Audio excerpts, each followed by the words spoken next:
how do you think guidelines have to adapt to promote that? When I think about guidelines today, a couple of years ago I said, gosh, those guidelines need to be computer readable, right? Like a human reading it is sort of irrelevant now. The guidelines now need to start to take a role to define the guardrails for a model.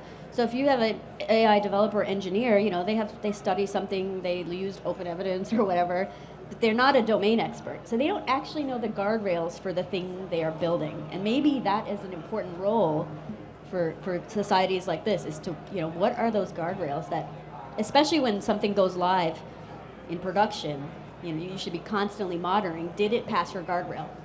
And my suggestion from the primary care standpoint is they need to be shorter.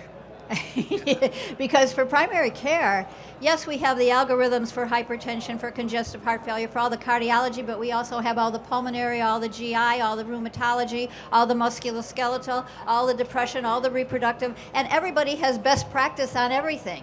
And it is really hard. I think that's a place where AI can help. No, I'll push back on that. I think they need to be longer, because humans are never going to read them anymore.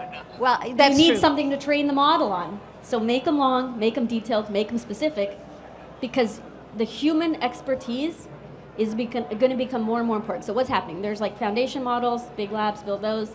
There's a fine-tune model, and there's the app layer. That fine-tuning piece requires domain expertise. So write a really long, in-depth, detailed guideline for the computer. My daughter is also in computer science, and I asked her, are you going to be replaced by an AI tool soon? And I think what she said to me was very insightful, which is the people that are going to win are the people that can leverage these tools the best.